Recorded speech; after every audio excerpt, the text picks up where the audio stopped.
Amanhecer de uma nova era, 16, durante a grande transição planetária. No dia seguinte, pela manhã, nosso grupo reuniu-se à sombra de belo carvalho no parque da cidade, onde crianças brincavam assistidas por auxiliares domésticas, ao mesmo tempo que pessoas apressadas atravessavam-no, seguindo ao atendimento dos deveres e compromissos habituais. O sol brilhava suavemente dourado com leveza a folhagem verde das árvores vetustas, osculando as miúdas flores e a grama bem cuidada. Perfumes nos braços da brisa confraternizavam com as onomatopeias da natureza em festa. Impregnados pelo amor do poverello, não tínhamos coragem de quebrar a harmonia interior com quaisquer interrogações que nos fustigassem a mente. Nesse ambiente de orquestração das bênçãos ao ar livre, o querido mentor abarcou a paisagem humana em movimento com o doce olhar de ternura e de compaixão, considerando: a população terrestre alcança a passos largos o expressivo número de 7 bilhões de seres reencarnados simultaneamente, disputando a oportunidade da evolução.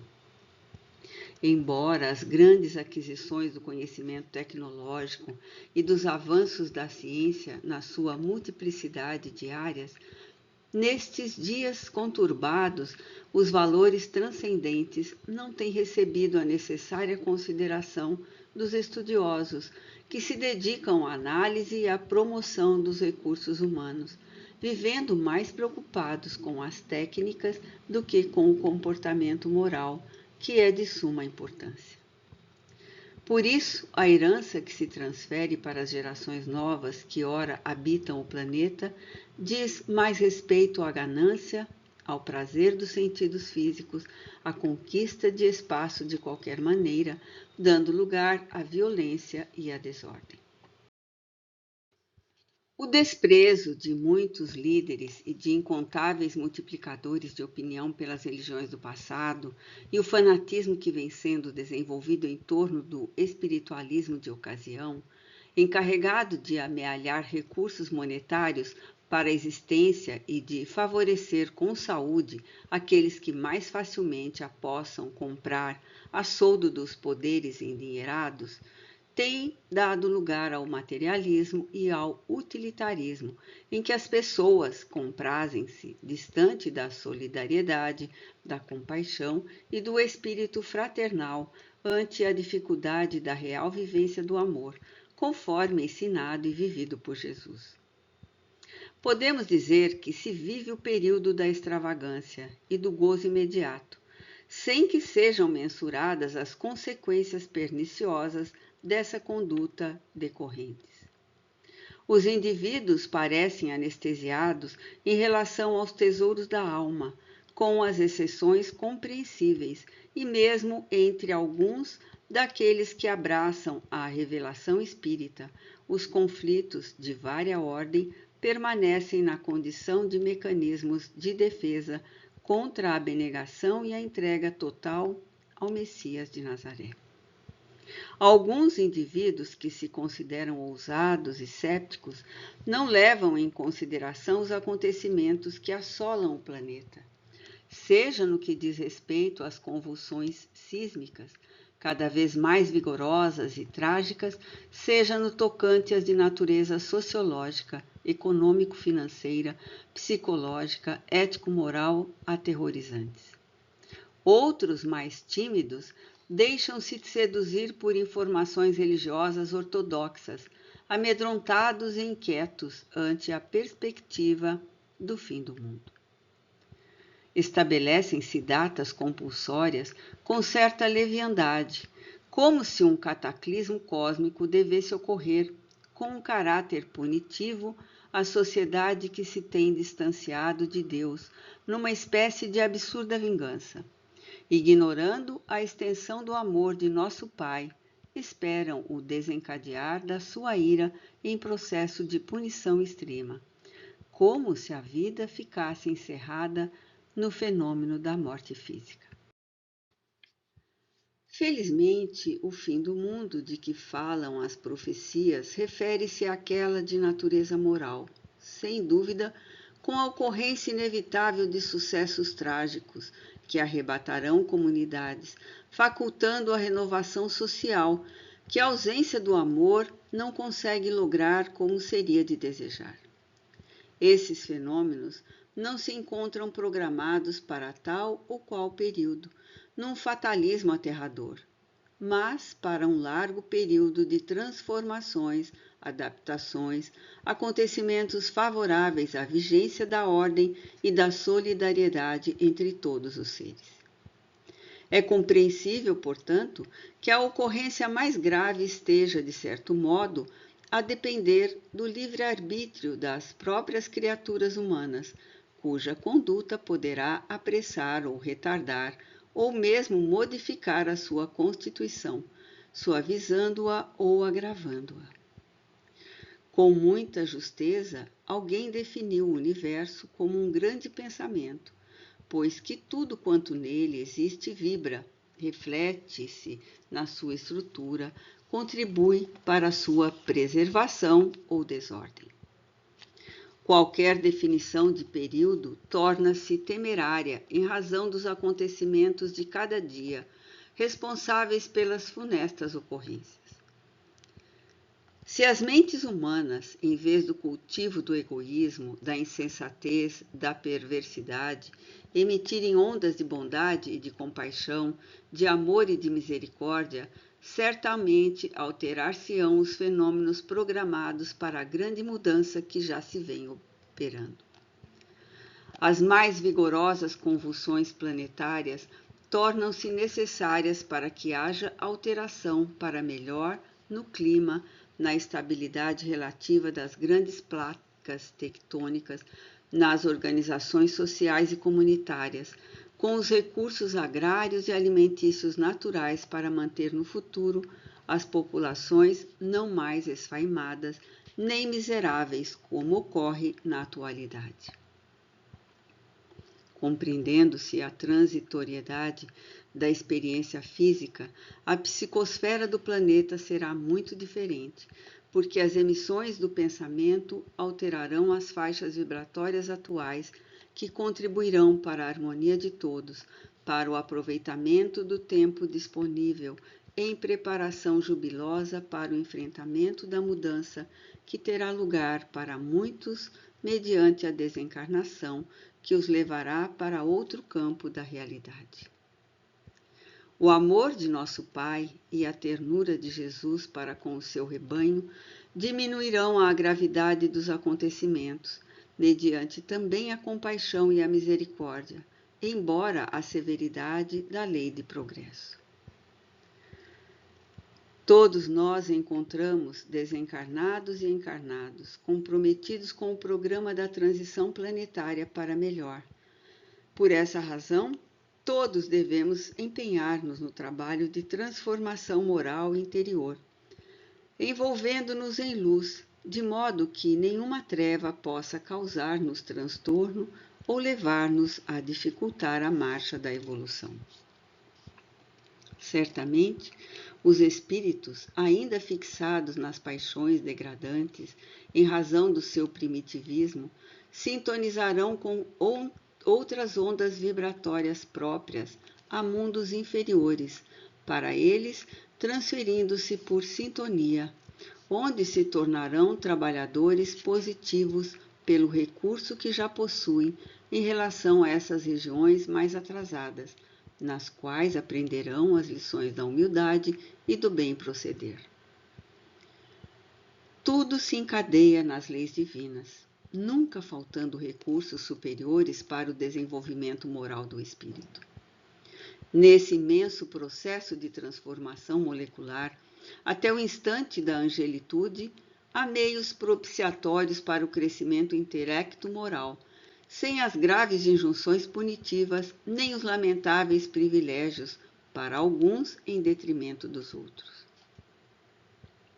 Nesse sentido, as comunicações espirituais por meio da mediunidade representam uma valiosa contribuição aos viajantes carnais, por demonstrar-lhes a imortalidade, a justiça divina, os mecanismos de valorização da experiência na reencarnação e o imenso significado de cada momento existencial. Ser-nos-á mais fácil estimulá-los ao aprendizado pelo amor do que por meio dos impositivos do sofrimento, convidando-os à reflexão e ao labor da caridade fraternal com que se enriquecerão, preparando-se para a libertação inevitável pela desencarnação, quando ocorrer. Tudo era uma festa de cor e luz, de burburinho e movimentação, quando o benfeitor calou-se por um momento. A seguir, deu continuidade à dissertação oportuna. Louvar e agradecer ao Senhor do Universo pela glória da vida que nos é concedida é suplicar-lhe auxílio para sermos fiéis aos postulados do pensamento de Jesus, nosso mestre e guia, constituem deveres nossos em todos os momentos. Desse modo, os médiuns devotados, os divulgadores do bem em todas as esferas sociais, experimentarão o aguilhão da dificuldade, sofrerão o apodo e a incompreensão desenfreada que têm sido preservados pela invigilância. Não seja de surpreender que os melhores sentimentos de todos aqueles que porfiam com Jesus sejam deturpados e transformados em instrumento de aflição para eles próprios. O amor, quando autêntico, dá testemunho da sua fidelidade. Nos dias atuais, os cristãos legítimos ainda constituem reduzido grupo, fazendo lembrar o período das rudes provações durante os 3 primeiros séculos de divulgação da mensagem de Jesus no Império Romano. Todos serão chamados ao sacrifício de alguma forma, a fim de demonstrarem a excelência dos conteúdos evangélicos, considerando-se, por um lado, as injunções pessoais que exigem reparação e a fidelidade que pede confirmação pelo exemplo. Que se não estranhem as dificuldades que se apresentam inesperadamente, causando não poucas vezes surpresa e angústia. Toda adesão ao bem produz uma reação equivalente que se faz superada pelo espírito de abnegação. Todos admiramos e emocionamo-nos quando tomamos conhecimento da grandeza dos mártires do passado. Nada obstante, quando convocados ao prosseguimento do testemunho, nem sempre nos comportamos como seria de desejar. Por isso, o refúgio da oração apresenta-se como lugar seguro para reabastecer as forças e prosseguir com alegria. As entidades que se comprazem na volúpia da vampirização das energias dos encarnados distraídos e insensatos, voltam-se naturalmente contra os emissários de Jesus, onde se encontrem, gerando conflitos em sua volta e agredindo-os com ferocidade. Em vez da tristeza e do desencanto que sempre tomam o lutador, ele deve voltar-se para a alegria do serviço, agradecendo aos céus a oportunidade autoiluminativa, sem que nisso ocorra qualquer expressão de masoquismo.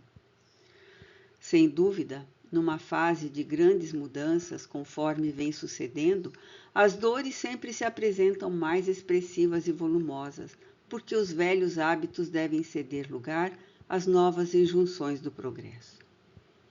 É natural, portanto, que as forças geradoras da anarquia e do desar, sentindo-se combatidas em todas as fronteiras, invistam com os mecanismos de que dispõem, buscando manter as condições em que se expressam. É compreensível, portanto, que todos aqueles que se devotam aos valores humanos, que dignificam, sejam considerados inimigos que devem ser combatidos.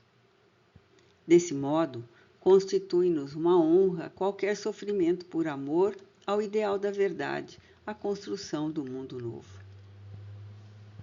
Que o discernimento superior possa assinalar-nos a todos e que os mais valiosos recursos que se possuam sejam colocados à disposição do Senhor da vinha, que segue à frente. Após um silêncio oportuno, concluiu: novas atividades aguardam-nos. Sigamos. Sob o comando do nosso abnegado mentor, dirigimos-nos a uma região encantadora, adornada por imensa praia de areia alvinitente, na qual as sucessivas ondas do oceano tranquilo arrebentavam-se em espumas brancas.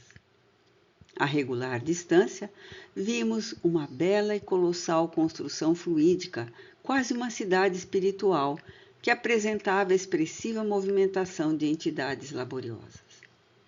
Luminosidade peculiar exteriorizava-se das edificações, denotando a excelência das atividades que ali se realizavam, enquanto uma projeção de especial claridade envolvia-a, delimitando os teus contornos, o que constituía impedimento a qualquer tipo de invasão por seres inferiores.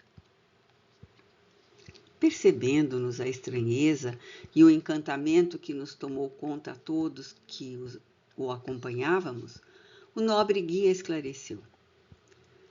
Trata-se de uma comunidade reservada à preparação dos nossos irmãos de Alcione, que se candidatam à reencarnação na Terra. Por eleição geral é denominada Santuário da Esperança, pois que, de algumas delas, têm partido os construtores da Era Nova para os cometimentos em nosso formoso planeta, enquanto os demais missionários que retornam do passado virão diretamente, deixando seus redutos de iluminação onde ora se encontram para o mergulho direto no mundo celular. Em face do estágio vibratório da esfera de onde procedem, os irmãos da esperança necessitam de algumas adaptações perispirituais compatíveis com os impositivos terrestres, assim como de adaptação à psicosfera do novo temporário domicílio. Esses santuários vêm sendo construídos desde o fim do século passado, quando começaram a hospedar nossos generosos amigos benfeitores em muitos países do nosso querido orbe. Considerando-se que os missionários estarão reencarnando-se nas mais diversas áreas do conhecimento, assim como nos mais variados segmentos da sociedade, os que vêm de fora do nosso sistema passam por uma fase de adaptação perispiritual necessária ao êxito do ministério que irão desempenhar. Submetem-se a experimentos especiais, de modo que sua adaptação ao novo corpo, que deverão modelar, seja menos penosa. Isto porque, vivendo em uma esfera onde as dores e enfermidades físicas já não vigem, na condição de procedimentos depuradores, torna-se-lhes indispensável condensar no perispírito energias próprias à habitabilidade terrestre. Esse voluntariado por amor é também sacrificial, porque é muito mais gratificante a ascensão aos planos superiores da vida, enquanto que a descida às furnas provacionais constitui verdadeiro desafio. Mediante essa reflexão, pode-se ter uma ideia, pálida embora, do que significou o mergulho de Jesus nas densas trevas e pesadas energias do nosso planeta, quando nos veio ensinar os sublimes processos do amor e da elevação. Como consequência, ele sempre reservou períodos constantes do seu tempo para manter a sintonia com o Pai, a fim de orar e meditar, fosse no deserto ou na movimentação urbana com os companheiros, mantendo silêncios significativos e preciosos para a continuidade da sua incomparável missão. Silenciou por um momento ante o nosso espanto. Confesso que pessoalmente ignorava a existência dessas nobres comunidades que se encontravam espalhadas no planeta querido, servindo de laboratórios especiais para a reencarnação dos visitantes abnegados. Muito lógico, porém, refleti ao tomar conhecimento da sua realidade, porquanto nós outros, os terrestres, a fim de descermos ao mundo das águas, necessitamos de equipamentos próprios, tanto quanto ao sairmos da área do oxigênio que circunda o planeta, qual ocorre com os astronautas. A mente começou a gerar interrogações e uma grande curiosidade em relação ao aprendizado que poderíamos fruir a partir daquele momento em que nos era permitido visitar aquele núcleo abençoado de preparação especial. O processo de transição, continuou o mentor, apresenta-se há um bom tempo com fases específicas. As ocorrências sísmicas, que são de todos os períodos, agora porém mais aceleradas. Os sofrimentos morais decorrentes das conjunturas enfermiças geradas pelas próprias criaturas humanas, em razão de haverem optado pelos roteiros mais difíceis. As enfermidades dilaceradoras que encontram campo de expansão naqueles que se encontram receptivos.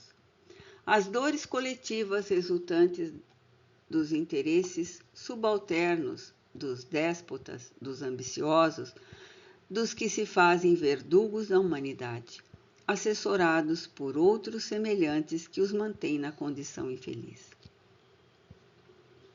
E outros processos igualmente afligentes, convidando todas as criaturas a reflexões em torno das mudanças que se estão operando e que prosseguirão com mais severidade.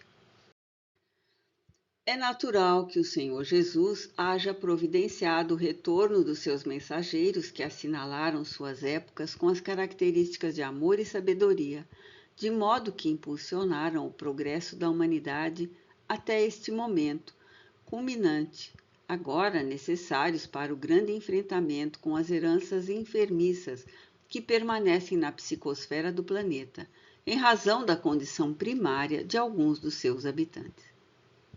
Concomitantemente, torna-se indispensável a presença de missionários de outra dimensão que, ao lado desses, conseguirão vencer as urdiduras e programações dos desastres morais, modificando a estrutura moral do globo, que irá ascendendo a situação mais própria a mundo de regeneração. Visitemos agora esse santuário de atividades abençoadas em favor do futuro da humanidade terrestre. A minha imaginação não teria concebido uma cidade ajardinada e bela quanto a que ora visitávamos. Havia no ar um suave perfume carregado levemente pela brisa do dia.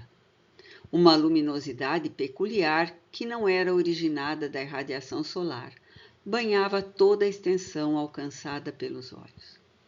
A movimentação era expressiva, correspondendo à de uma cidade terrestre de médio porte.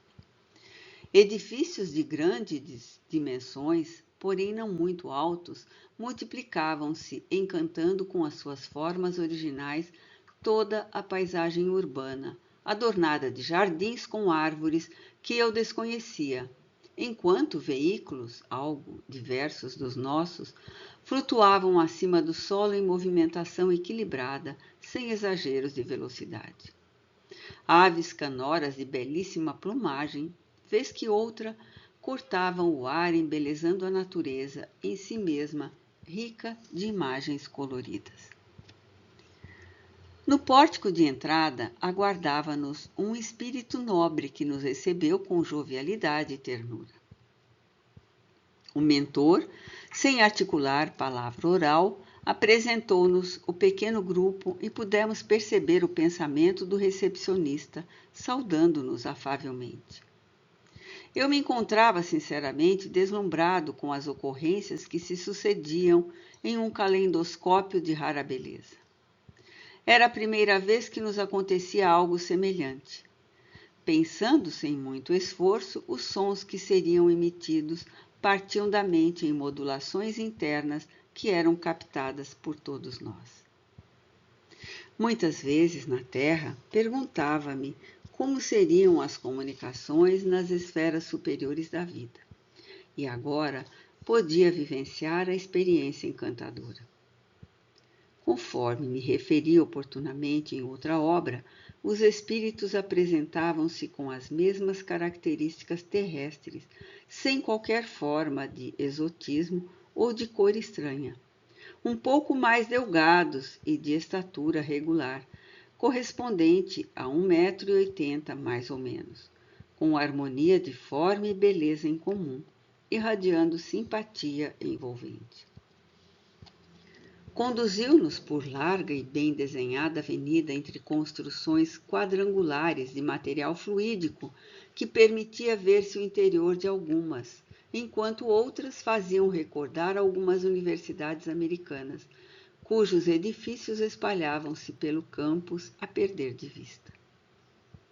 Caminhamos aprazivelmente por uma distância de pouco mais de 100 metros e fomos conduzidos a um grandioso prédio de 3 pisos, cuja entrada ampla e muito bem equipada de aparelhos que apresentavam algumas das suas salas, ascendendo ao 2º andar, onde fomos recepcionados por um grupo simpático de estudiosos, conforme identifiquei depois, da área do perispírito. O nosso acompanhante apresentou-nos ao responsável pelo centro de pesquisas, informando que éramos um dos muitos grupos encarregados de divulgar a presença dos trabalhadores de Alcione no futuro do planeta terrestre. Com especial deferência ao nosso mentor e bondade para conosco, o diretor da área explicou a necessidade da adaptação dos visitantes de outra dimensão às condições planetárias em que deveriam operar. Conduzindo-nos a outra sala, pudemos observar que um número expressivo de espíritos encontrava-se sob forte jato de energia luminosa em concentração profunda. Naquele estado, concentrados nos objetivos que os traziam à Terra, desdobravam-se as características de expansibilidade perispiritual, neles quase que absorvidas pelo espírito, a fim de poderem plasmar as necessidades típicas do veículo carnal de que se revestiriam quando no ministério reencarnatório. À medida que os espíritos progridem, as funções do corpo intermediário são absorvidas lentamente pelo ser imortal, em face da desnecessidade de construir corpos com os sinais do processo evolutivo, corrompidos, degenerados, limitados.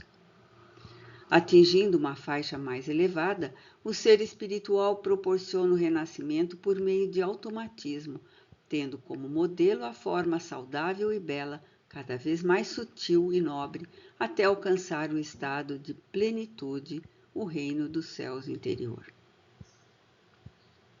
Aquela operação delicada de remodelagem perispiritual facultava ao espírito o retorno psíquico ao período em que as reencarnações eram-lhe penosas e, portanto, imprimiam nos tecidos delicados da sua estrutura as necessidades evolutivas. Era grande o número de cooperadores do processo de recuperação perispiritual nos moldes terrenos, e enquanto isso ocorria, aparelhos delicados acoplados à cabeça transmitiam acontecimentos planetários do nosso orbe, a fim de que se acostumassem com as ocorrências do cotidiano, objetivando facilitar-lhe o trânsito com os demais membros da grande família humana em que se localizariam. Todas essas informações eram-nos transmitidas mentalmente, em formoso processo de telepatia, como acontecia às vezes em determinadas intervenções de trabalhos espirituais, que nos permitiam captar o pensamento dos mentores e até as ocorrências que tiveram lugar na existência dos pacientes. A sensação de harmonia nesse intercâmbio comovia-nos, elucidava-nos muito mais do que por meio das palavras. Desapareciam quaisquer dúvidas, porquanto, ao reflexionar, à medida que tomávamos conhecimento das informações, automaticamente recebíamos também o esclarecimento, sem necessidade de interrogação. Dr. Bezerra, que certamente estava familiarizado com todo aquele trabalho, havendo sido intermediário para conduzir-nos àquele centro de realizações, exteriorizava ondas de bem-estar e de alegria, igualmente falando-nos da terra do amanhã, quando as dores batessem em retirada, e as criaturas voltadas para o bem pudessem fruir as dádivas da harmonia. Por aproximadamente 2 horas, estivemos sendo instruídos pelo nobre cientista, anunciando-se o momento do nosso retorno. O amado benfeitor agradeceu em nome de todos nós a deferência dos bondosos amigos e fomos conduzidos de volta ao pórtico de entrada da fascinante cidade da Esperança, despedindo-nos jubilosamente.